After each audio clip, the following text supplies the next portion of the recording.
Hello and welcome to Indus News live from Islamabad. I'm Hira Mustafa and these are the headlines.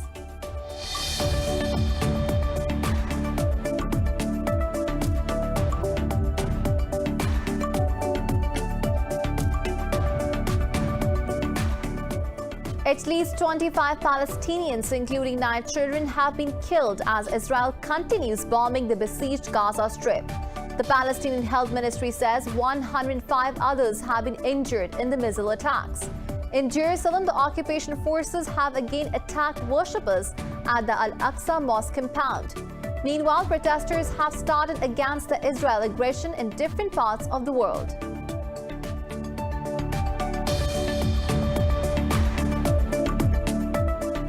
Pakistan says India must review its Kashmir policy and undo the revocation of the Valley Special status to resume dialogue.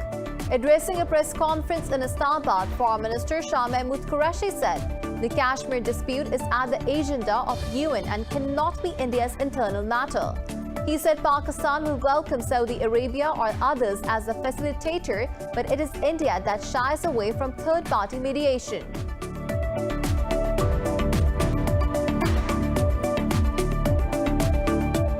At least 11 people have been killed and 32 others wounded after 2 people opened fire at a school in Russia's southwest province of Kazan. Emergency services report that an explosion was heard in the school before the shooters opened fire. The police said they have killed one of the assailants and detained the other.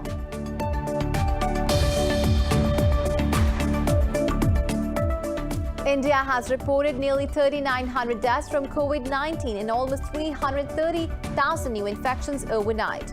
Meanwhile, Pakistan has registered 113 fatalities and nearly 3,100 coronavirus cases in the last 24 hours. Globally, the COVID-19 has claimed more than 3.2 million lives and infected over 158 million people.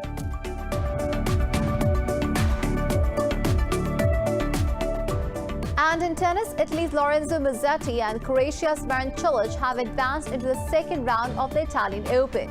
Musetti was declared winner after Hubert Hurkacz retired in a second set due to an apparent injury, while Cilic came from a set down to overcome Kazakhstan Alexander Bublik 4-6, 6-2 and 6-3.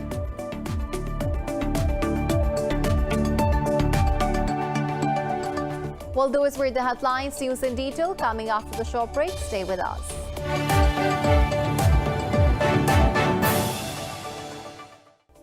Welcome back. Now the news in detail.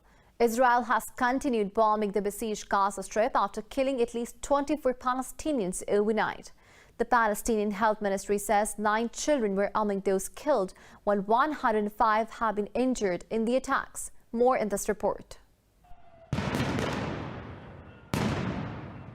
Despite calls from the international community for an end to the deadly offensive against Palestinians, Israeli forces defied all norms of international law and humanity and continued assaults against Palestinians across the occupied territories. Israeli security forces used stun grenades and tear gas to attack worshippers at Al-Aqsa mosque compound once again. The Red Crescent says the occupation forces have injured more than 700 people so far in assaults in East Jerusalem. Meanwhile, the UN Security Council held an urgent meeting on the Jerusalem unrest as world leaders called for the de-escalation of tensions. U.S. Secretary of State Antony Blinken urged all sides to take steps to de-escalate the situation. And also, of course, concerns about the violence, provocative actions in and around the Haram al-Sharif, Temple Mount. That violence needs to cease. All sides need to de-escalate, reduce tensions, take practical steps to calm things down.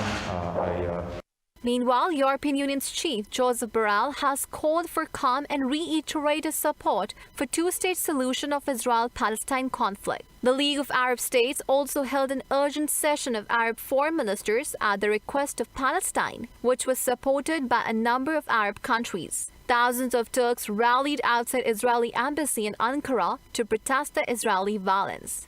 İnsanların artık ses değil de We really a military action there rather than people making noise because we cannot go beyond condemnation every year. Now Turkish soldiers should go there. Muslims should be united and stand up for Al-Aqsa and Gaza. bir an önce This comes as Turkish President Recep Tayyip Erdogan and phone calls with Palestinian leaders promised to mobilize the world to stop Israeli terror. Pakistan says India must review its Kashmir policy and undo the revocation of the valley's special status to resume dialogue.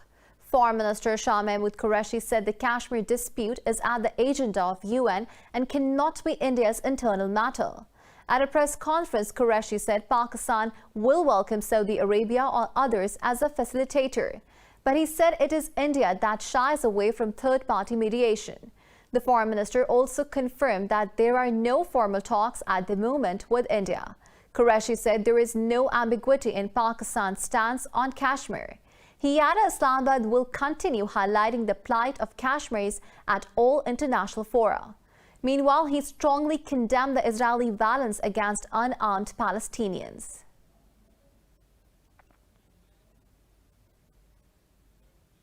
In Russia, at least 11 people have been killed in a shooting at a school in southwest province of Kazan.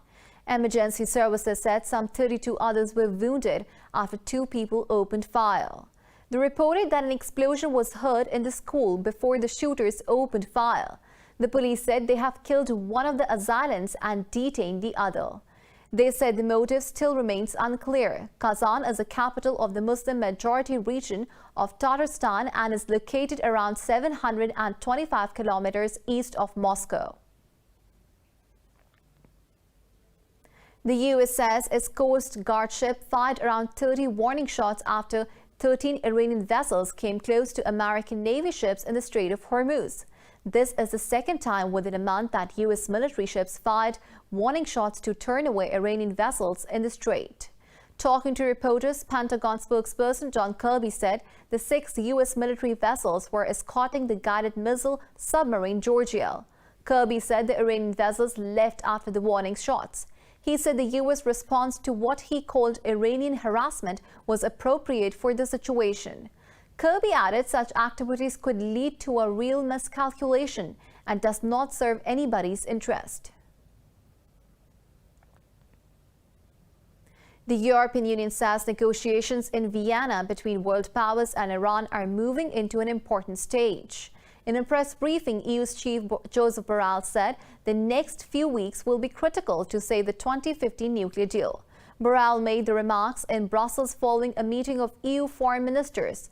He voiced optimism over a window of opportunity that he said will stay open for a couple of weeks. However, the bloc's policy chief, who is also chairing the negotiations, said a lot of work is still needed. The U.S. has welcomed the Taliban's announcement of a 3-day ceasefire on Eid holiday and urged them to extend it. The State Department spokesperson says Washington calls on the Taliban and Afghan leaders to engage seriously in the ongoing peace process. In a briefing, spokesperson Ed Price said the U.S. condemns attack on girls' school in Kabul. Price noted despite troops' withdrawal, the U.S. is not disengaging from Afghanistan. Meanwhile, U.S. Special Envoy Zalmay Khalilzad also welcomed the ceasefire decision by the Taliban and Kabul. However, he called for a permanent ceasefire and urged accelerated negotiations on a political settlement. Earlier, the Taliban released 33 soldiers from their prisons in Kabul, Uruzgan, and Farah provinces.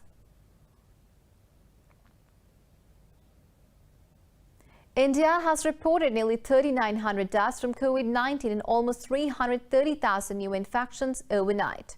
Globally, the virus has claimed more than 3.2 million lives and infected over 158 million people. Details in this report.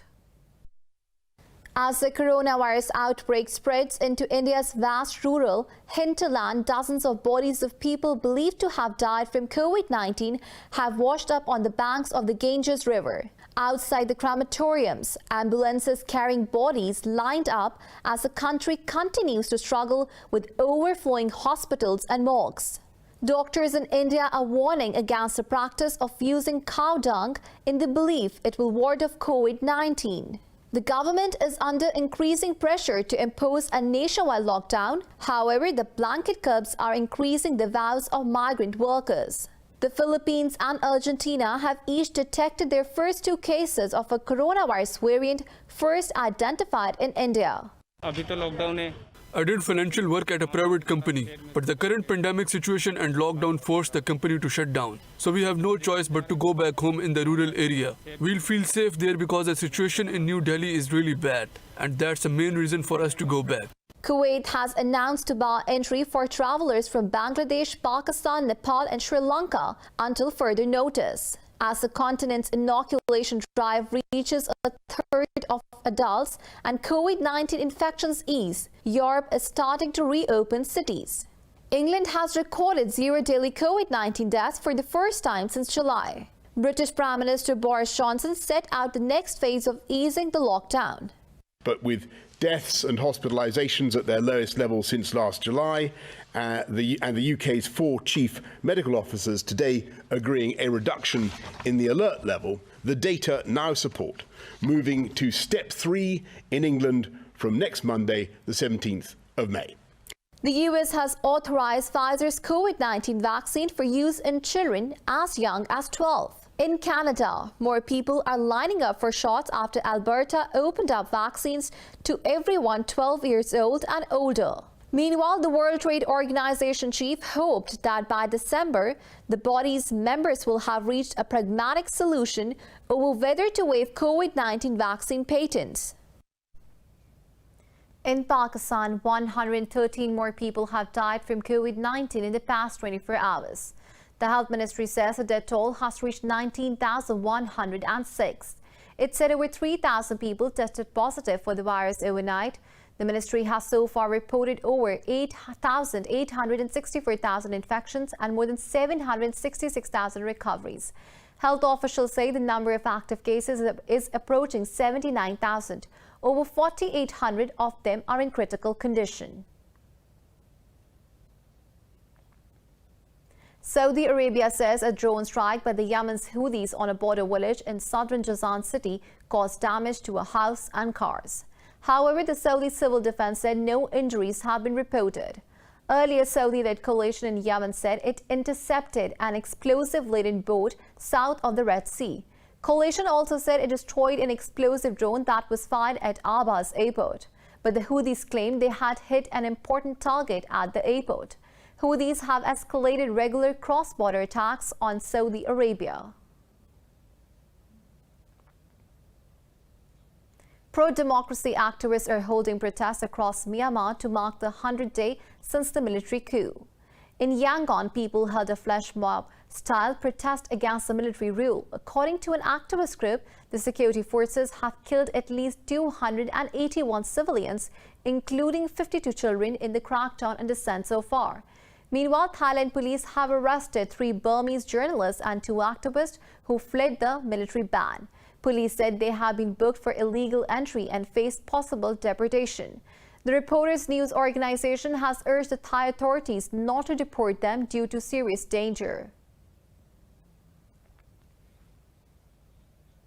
And now it's time to take a short break. Stay with us.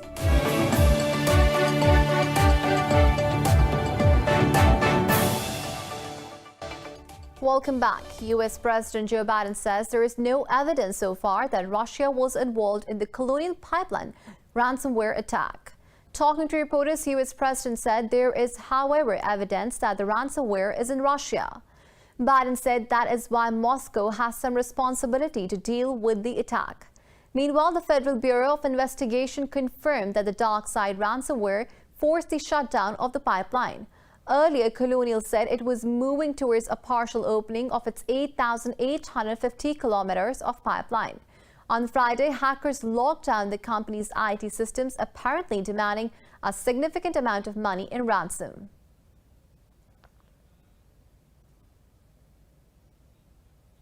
Romania has called for an increased NATO military presence in the south of the eastern flank. Romanian President Klaus Iohannis' statement comes after a summit of a group of 9 countries on the eastern edge of NATO. Iohannis said Russia's military buildup around the Black Sea and on the border with Ukraine was worrying. He said NATO must continue to strengthen its defense and deterrence posture. U.S. President Joe Biden and NATO Secretary General Jens Stoltenberg also joined the virtual summit. The conference of the Bucharest Nine was aimed at coordinating the security positions ahead of a full NATO summit in June. The European Union is preparing the fourth round of sanctions against Belarus in response to last year's contested presidential election. EU Foreign Policy Chief Joseph Borrell chaired a meeting of the bloc's foreign ministers to discuss Belarus. He said the next sanctions package will be adopted in the coming weeks. Diplomats said many more members of the bloc supported further curbs in the meeting. They said the sanctions could target as many as 50 people. They noted Brussels needed to gather sufficient evidence to provide legally solid listings. Ethiopia says the U.S. has affirmed unwavering commitment to facilitate an amicable solution to the Nile Dam dispute. Ethiopian Foreign Minister Demeke Mekonnen and U.S. Special Envoy Jeffrey Feltman discussed the matter in Addis Ababa. Ethiopia's Interior Ministry quoted Feltman as saying that Addis Ababa is a strategic partner of Washington. It said two sides discussed the Ethiopian-Sudan border dispute while Demeke reiterated commitment to solving the matter peacefully. It added the Ethiopian Foreign Minister also briefed Feltman on the humanitarian and rehabilitation efforts in restive Tigray state. In Colombia, a meeting between protest leaders and President Iván Duque has broken up without curbing the ongoing anti-government protest. Official data shows 24 people have died and over 800 injured since the start of the protest against police violence. The meeting was also attended by other government officials and representatives from the UN and the Catholic Church. Talking to media, protest leaders said the government had not shown empathy for their demands. They called for a nationwide strike on 12th of May to reinforce their demands.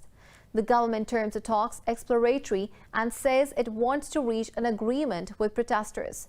President Iván Duque visited Cali after weekend violence in the city left over a dozen injured. A ser sujetas del pisoteo de nadie.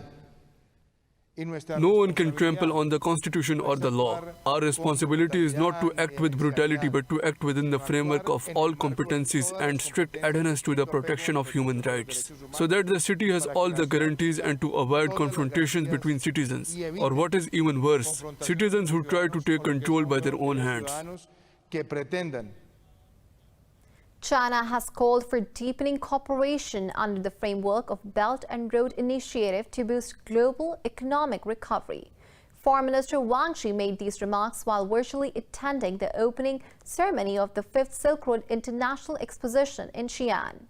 Wang noted China's BRI signed with 140 countries is on the fast track of the high-quality development.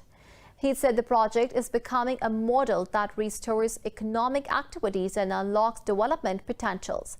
Wang called on the BRI partners to focus on green initiatives to achieve sustainable development. Beijing's top diplomat also urged partners to work together to firmly uphold the multilateral trading system. China has reported the slowest population growth since the 1950s. The decline was revealed by the National Bureau of Statistics results of China's once-a-decade census. The data showed the population of mainland China increased 5.38% to 1.41 billion. The report reflects an average annual rise of 0.53%, down from 0.57% reported in the previous decade. There were officially 12 million babies born in 2020, marking an 18% decrease from 2019. The census also found the proportion of citizens aged over 65 increasing 13.5%, while the proportion of children grew by 1.35%. At least 7 people have died after a landslide at a gold mine in Indonesia's West Sumatra. The local emergency department said 9 others have been rescued. Authorities said the landslide was triggered by torrential rains. Officials said the mine has been inundated with mud and debris, which halted rescue operation. The disaster occurred just 2 weeks after 10 people were killed in another landslide at a hydropower project in North Sumatra. 19-year-old Shiroz Kashif has become the youngest Pakistani to summit the world's highest peak, Mount Everest. It is his second successful attempt to scale a peak over 8,000 meters tall. The young climber has several local mountains to his name, including the Broad Peak, which he scaled at the age of 17. Kashif climbed almost 3,900 meters tall Makra Peak at the age of 11 in 2014. His latest achievement was to summit Khusar Gang Peak last year. Legendary mountaineer Muhammad Ali Satpara is the only Pakistani to summit 8 out of the only 14 peaks that are over 8,000 meters tall.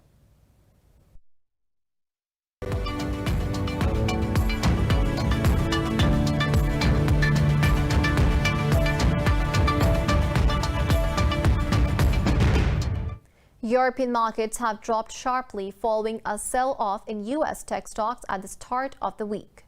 Investors are cautious as global markets turn their focus on inflation data. FTSE in London dipped more than 2% to lead the losses. Frankfurt's DAX and CAC 40 in Paris each dropped close to 2%. Italy's FTSE MIB also shed nearly 1.5%. Earlier Asian stocks also slid into negative territory.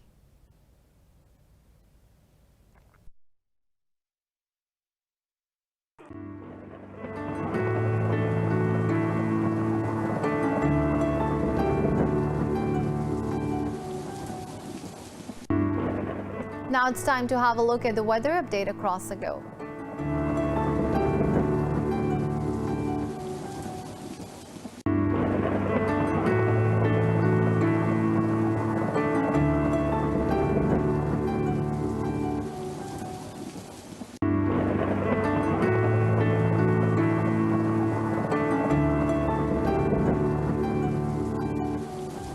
For the latest updates, you can follow us on social media at Indus.News.